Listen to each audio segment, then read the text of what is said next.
Paper तो लग रहा है, उम्मीद है कि सबका ही अच्छा हुआ है, तो बस इसमें ये है कि मेरिट अब अच्छा बन जाए। हम अगर सिंगल चॉइस यूनिवर्सिटी को कंसीडर करते हैं। अब एक और अस्सलाम प्यारे दोस्तों, उम्मीद है आप सब ठीक ठाक होंगे और खैरियत से होंगे। मेरा नाम है अब्दुल्ला और मैं इटली में 4th ईयर का MBBS का स्टूडेंट हूँ।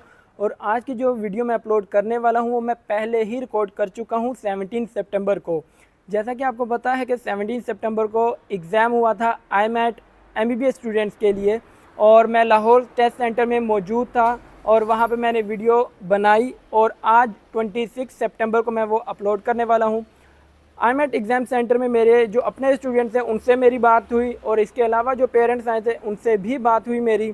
और इसके अलावा स्टूडेंट्स काफ़ी इन्फॉर्मेशन लेना चाह रहे थे कि एग्ज़ाम किस तरह देना, उसके हवाले से भी मैंने स्टूडेंट्स को गाइड किया। और इसके अलावा जो फर्दर प्रोसेस है वीज़ा प्रोसेस, उसका भी मैंने उनको गाइड किया। तो आज की वीडियो में मैं यही आपको दिखाने वाला हूँ। इसके अलावा आज 26 सितंबर है, आज अनोनिमस रैंकिंग पब्लिश हो चुकी है, और जो मेरे अपने स्टूडेंट थे अल्हम्दुलिल्लाह उनका बहुत अच्छा रिज़ल्ट आया, काफ़ी अच्छे स्कोर किया, और इंशाल्लाह मुझे उम्मीद भी है कि उनके एडमिशन भी होंगे। इसके अलावा अगर आप 2025 के लिए अपना एडमिशन प्रोसेस मेरे थ्रू करवाना चाहते हैं, मेरी कंसल्टेंसी सर्विसेज लेना चाहते हैं, आप इस नंबर पे मुझे व्हाट्सएप कर सकते हैं। और यहाँ पे मैं आपका complete admission process, scholarship process, IMAT की रजिस्ट्रेशन, IMAT की तैयारी, कंप्लीट स्टडी मटेरियल प्रोवाइड करूँगा। अल्हम्दुलिल्लाह मैं पिछले 3 सालों से एडमिशन प्रोसेस डील करता आ रहा हूँ स्टूडेंट्स के, और आप भी करवाना चाहते हैं, आप भी अपना एडमिशन प्रोसेस करवा सकते हैं मेरी कंसल्टेंसी के थ्रू। जी आप ये माइक पर कर सकते हैं, आप पूछें। मैं ये पूछना चाह रहा था कि पाकिस्तान में भी IMAT के बहुत से तैयारी के लिए कोई सेंटर नहीं है। जी जी। तो आप पाकिस्तानी हैं और वहाँ पे पढ़ रहे हैं, तो आप पाकिस्तानियों को फेवर दें ना, ताकि वो जो बच्चे ज़्यादा ईरान से जा रहे हैं जी जी। वो पाकिस्तान से भी जाए।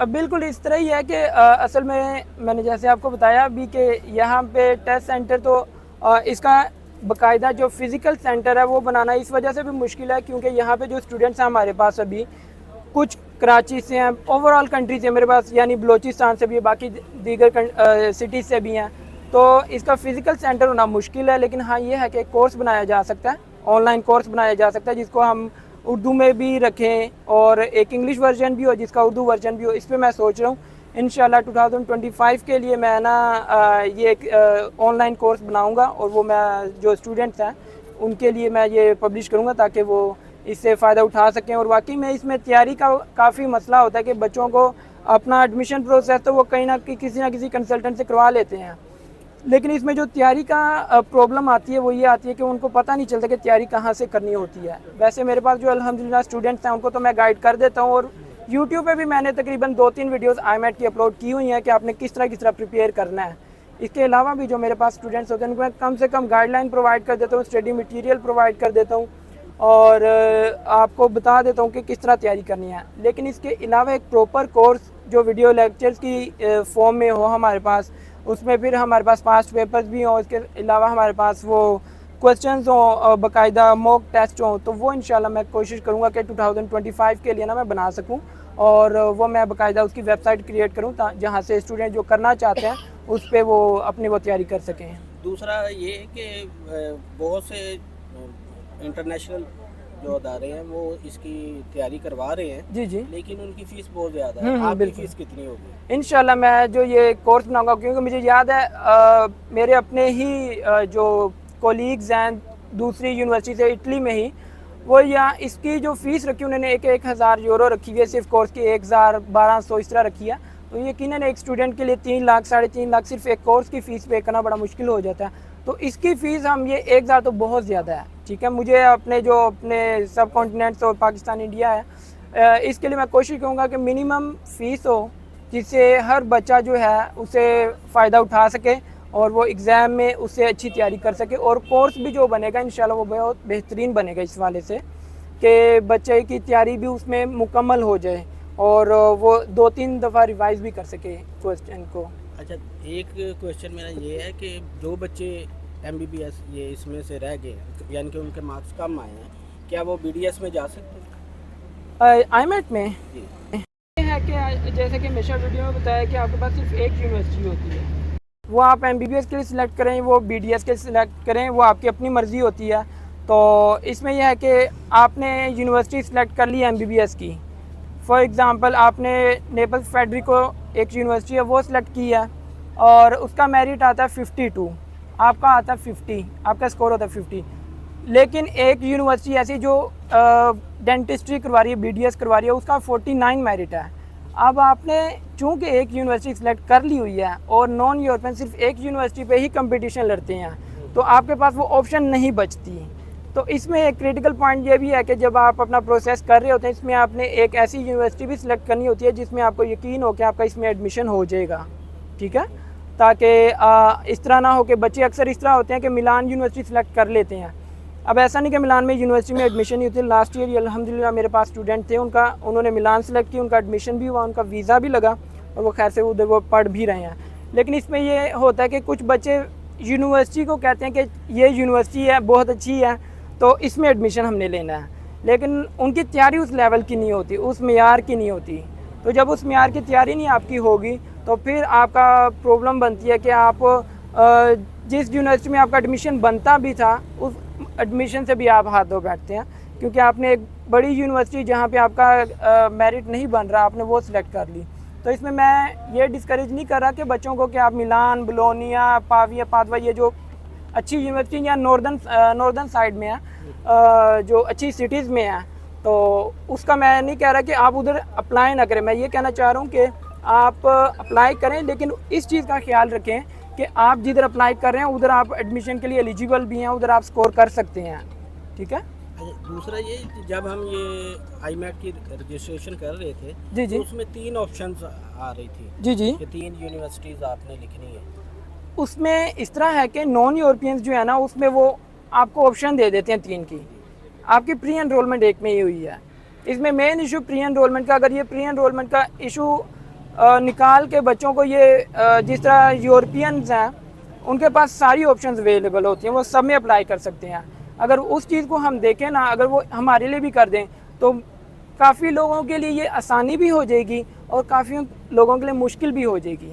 अभी ये प्रॉब्लम इस तरह की है, इस तरह आप समझ सकते हैं कि मुश्किल किन के लिए होगी। अब जैसे मैं एक स्टूडेंट हूँ, ठीक है, मैंने यूनिवर्सिटी सेलेक्ट की मसीना यूनिवर्सिटी। अब इसका मेरिट बनता है, समझ लें 42 बनता है, ठीक है, मेरा 43 आया, मेरा इसमें एडमिशन हो गया। हम अगर सिंगल चॉइस यूनिवर्सिटी को कंसीडर करते हैं। अब एक और जो आपने जिस तरह कहा कि हम इसमें बाकी ऑप्शन, जी जी, मैं ब्लॉगर हैं जी, वीडियो बना रहा हूँ। किसने लॉ किया उसमें? नहीं, आपका मसीना में यूनिवर्सिटी ऑफ कंपानिया में अप्लाई किया था। एक यूनिवर्सिटी में? जी जी, एक में ही उसका अप्लाई। क्लोजिंग मेरिट है? उसका क्लोजिंग मेरिट कंपानिया का अभी लास्ट ईयर 47 था, लेकिन इस साल उम्मीद की जा सकती है कि कम हो, ठीक है। तो एक से ज़्यादा यूनिवर्सिटीज़ में नहीं है? नहीं, एज अ नॉन यूरोपियन आप जी स्कॉलरशिप के लिए करना हो कंपनियां में? स्कॉलरशिप के लिए अप्लाई करना, स्कॉलरशिप 23 सितंबर तक की है स्कॉलरशिप, तब तक आप अप्लाई कर सकते हैं। क्या मेरिट बेस है? नाम आपका वो रेयान, क्या है, ठीक है। रिज़ल्ट इंशाल्लाह रात 9-10 बजे तक पब्लिश हो जाएगा, की पब्लिश हो जाएगी। तो जैसे की पब्लिश होती है तो मैं तो अभी इसका नेक्स्ट आगे क्या प्रोसीजर है? आगे का प्रोसीजर यही है। मैं इंशाल्लाह मैं कोशिश करूँगा यूट्यूब पे मैं उसको ना वो कर दूँ, शेयर कर दूँ। हाँ, यूट्यूब पे मैं शेयर कर दूँगा, तो कहीं लिंक मैं दे दूँगा। वैसे तो आपको अगर तो कोई बच्चे ग्रुप ज्वाइन किए होते हैं उधर भी पब्लिश हो जाएगी, क्योंकि भी व्हाट्सएप ग्रुप ज्वाइन किया हो ना बच्चे ने तो वहाँ पे भी आ जाएगी, तो इतना मसला नहीं है, ठीक है। अपॉइंटमेंट का अस्सलाम, क्या नाम? अलियान साजिद। हाँ हाँ, अच्छा अबू बकर, कैसा रहा एग्ज़ाम? अच्छा हो, किस तरह था? आसान था, ज़्यादा मुश्किल नहीं था। तो क्या उम्मीद है? इंशाल्लाह हो जाएगा। इंशाल्लाह अच्छे की उम्मीद है। और कैसे रहे बाकी सबका भी अच्छा हुआ? पेपर तो लग रहा है, उम्मीद है कि सबका ही अच्छा हुआ है, तो बस इसमें ये है कि मेरिट अब अच्छा बन जाए। स्कॉलरशिप का बता दें कैसे अप्लाई करेंगे? स्कॉलरशिप कैसे अप्लाई, कौन सी यूनिवर्सिटी? कंपनी है। यार वो उसकी मैं कोशिश करता हूँ कि वीडियो बता। कल तक वीडियो डाल दूँगा, कल परसों तक वीडियो डाल से लास्ट अप्लाई करेंगे। 23 है। हाँ, कटानिया का मेरिट? कटानिया का भी 40 तक मेरिट रहेगा, 42 तक। हाँ, ये पकड़ ले। मतलब है ये पाकिस्तान से एवरेज कितने स्टूडेंट्स की होती है हर साल जाने की? ये डिपेंड करता है हर साल के कितने स्टूडेंट, अच्छे स्टूडेंट जो है ना पेयर हो रहे हैं। अच्छा भाई, मसीना का प्रोसेस थोड़ा डिफरेंट आता है बाकी यूनिवर्सिटी से, क्योंकि वो जी जी। तो अब मसीना का आगे क्या प्रोसेस होगा?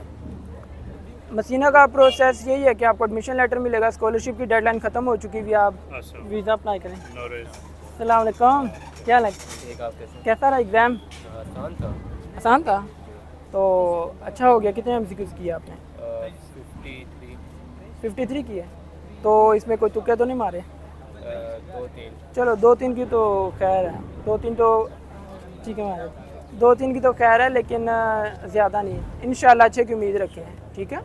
तो रात तक तो पब्लिश हो जाएगी, पता तो है ना कि कौन कौन से क्वेश्चन किए हैं, तो फिर रात तक पब्लिश हो जाएगी। रात तक की मैं शेयर कर दूंगा, तो उधर से आप देख लेना। मैं बच्चों से नंबर भी पूछ लूँगा कि क्या कितने नंबर हैं, कितने आपका मेरिट बन रहा है, ठीक है। तो इंशाल्लाह जो 53 किए हैं, अगर उसमें से आप 45 भी ठीक करते हैं तो मोर देन इनफ है, मोर देन इनफ स्कोर बन जाएगा आपके लिए एडमिशन के लिए। तो पॉजिटिव रहें, ठीक है। हर रात को पता चल ही जाएगा इंशाल्लाह। नेक्स्ट जो प्रोसेस है वो कितने अरसे का नेक्स्ट? नेक्स्ट प्रोसेस कितने आगे एम्बेसी का काम है, तो एम्बेसी में अपॉइंटमेंट का थोड़ा इशू है, लेकिन इंशाल्लाह ये है कि आसानी रह जाएगी वो सारा आप खुद करेंगे प्रोसेस? इंशाल्लाह, क्यों नहीं, मैं ही करूँगा।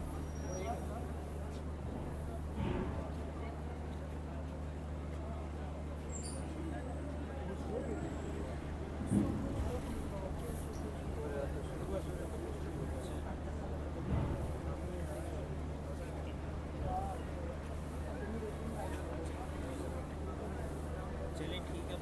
ठीक है, क्या रखें।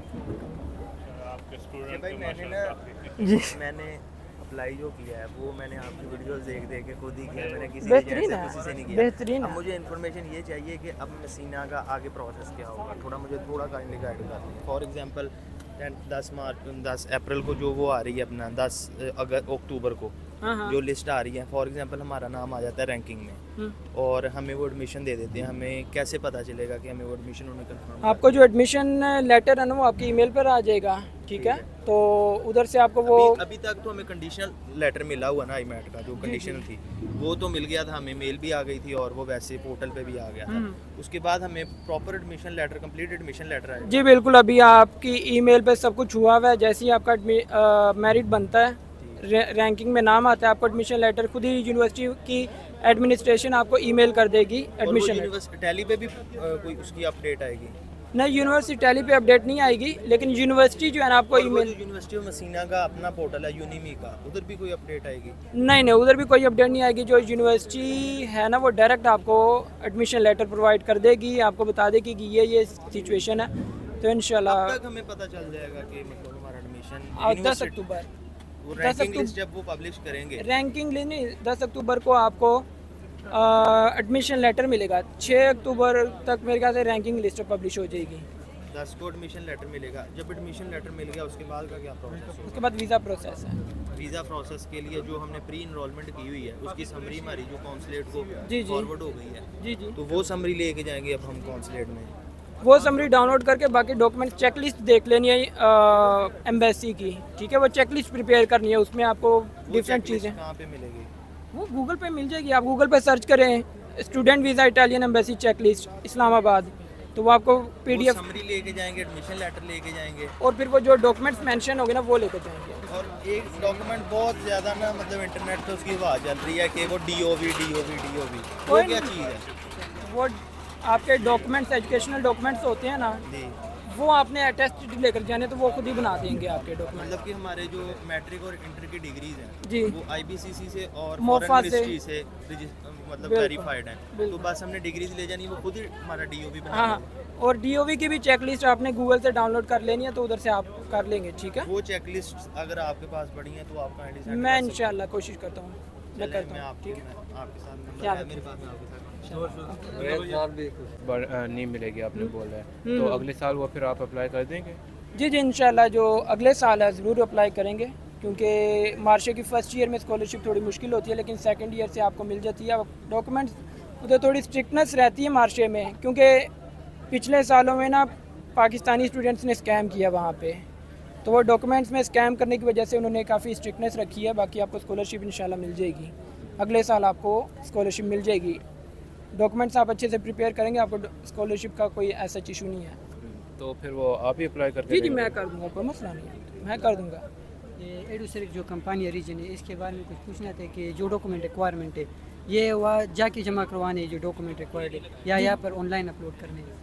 आपने ना ऑनलाइन अपलोड करने हैं कंपनियाँ के लिए, ना अभी आपने देने हैं। जब आप इंशाल्लाह इटली पहुँचेंगे तब आपने डॉक्यूमेंट्स प्रोवाइड करने हैं वहाँ पे, ठीक है। और ये जो इनकम सर्टिफिकेट है ना, तो इनकम सर्टिफिकेट की रिक्वायरमेंट जो है इसमें यूरोज़ में हम करें या रुपीज़ में करें? और आप रुपीज़ में लिख के फिर यूरोज़ में उसे कन्वर्ट कर लें, वो भी इनफ है। और ये इनकम सर्टिफिकेट फादर की होनी चाहिए या ब्रदर वगैरह की होनी चाहिए? ब्रदर कंपनियाँ के लिए स्पेसिफिकली ब्रदर की भी चल जाती है, कंपनियाँ के लिए, बाकियों के लिए नहीं, कंपनियाँ के लिए चल जाती है, ब्रदर की, सिस्टर की, फादर की, मदर की, बाकियों की। बैंक स्टेटमेंट है वो कितनी होनी चाहिए? बैंक स्टेटमेंट आपके पास 19 से 20 से 21 लाख होने चाहिए, 6,000 यूरो एटलीस्ट होने चाहिए आपके पास, ठीक है। रात तक इंशाल्लाह, इंशाल्लाह आज रात तक आ जाएगा। जी जी, हाँ आ जाएगा, रात का सबका आ जाएगा, ठीक है, पब्लिश हो जाएगी।